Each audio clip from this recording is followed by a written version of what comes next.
दोस्तों, यह कहानी पिछले वर्ष की है। कोरोना काल चल रहा था और मेरी तबीयत कुछ खास नहीं थी, तो एक बहुत पढ़े लिखे वैद्य ने मुझे बताया कि बकरी का दूध पीना बहुत ही लाभकारी होगा।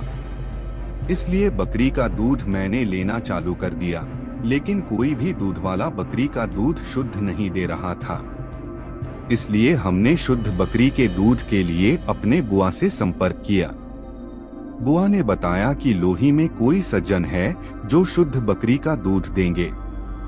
मेरे घर से लोही 7 किलोमीटर दूर था, इसलिए अब मैं रोजाना लोही जाता और वहां से 1 लीटर दूध बकरी का लेकर आता। मेरा दफ्तर सुबह 9 बजे से शाम को 6 बजे तक रहता था। ठंड का महीना था।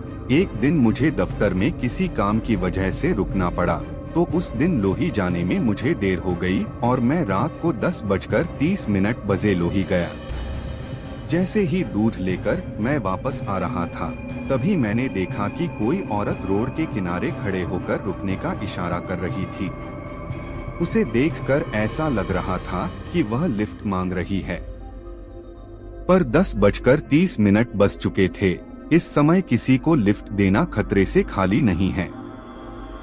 संभव है कि वह कोई चोरी करने वाले गुट की सदस्य हो। इसलिए मैंने उस औरत की तरफ बिल्कुल भी ध्यान नहीं दिया और सरपट अपनी गाड़ी दौड़ा ली। जैसे ही मैं उस औरत को पार करके आगे निकला, तभी मुझे ऐसा लगा जैसे कोई मेरी गाड़ी पर बैठ गया हो। मेरी गाड़ी अब भारी होने लगी थी और रफ्तार धीमी होने लगी थी। मुझे लगा, हे भगवान, यह क्या हो गया।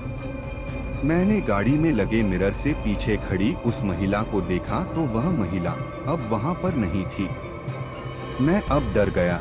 तभी मुझे मेरी दादी की एक बात ध्यान आ गई। दादी ने कहा था कि कभी भी अगर भूत प्रेत जैसी चीजों से सामना हो तो तुरंत हनुमान चालीसा पढ़ना चालू कर दो। मुझे पूरा विश्वास था यह कोई साधारण महिला नहीं थी, बल्कि कोई भूत या प्रेत ही थी, और कहीं ना कहीं शायद वह मेरी गाड़ी में बैठ चुकी थी, क्योंकि अब मेरी गाड़ी भारी चलने लगी थी। मैंने तुरंत हनुमान चालीसा पढ़ना चालू कर दिया। जैसे ही मैंने हनुमान चालीसा पढ़ना चालू किया, अचानक मेरे कानों में एक आहट सुनाई दी, जैसे किसी ने कहा, मैं तुझे नहीं छोड़ूंगी, चाहे तू जितना भी हनुमान चालीसा पढ़ ले। मैं डर चुका था। मेरे हाथ कांपने लगे थे। मेरे शरीर में पसीना नदी की धार की तरह बहने लगा था। जनवरी के ठंड में भी पसीने से मेरे कपड़े गीले हो चुके थे। मुझे लग रहा था अब मैं नहीं बच पाऊंगा। मेरी गाड़ी और भारी हो गई थी और धीमे धीमे चलने लगी थी। ऐसा लग रहा था कि अब वह हवा में उड़ने वाली है।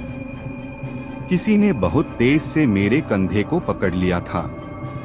मेरे कान के पास बहुत डरावनी आवाजें आने लगी थी, लेकिन मैं हिम्मत नहीं हारा और तेज तेज से हनुमान चालीसा पढ़ने लगा।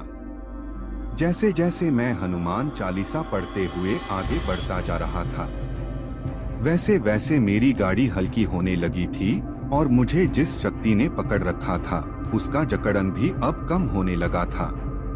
कुछ देर बाद ऐसा लगा जैसे कोई मेरी गाड़ी से उड़कर आसमान की ओर गया। मैंने तुरंत ऊपर देखा तो बहुत तेज चमकता हुआ कुछ सफेद सा, कुछ धुंधला सा हवा में उड़ रहा था। यह निश्चित रूप से एक प्रेत था। उसने मुझसे कहा, हनुमान चालीसा दे, तुझे आज बचा लिया है, और गायब हो गया।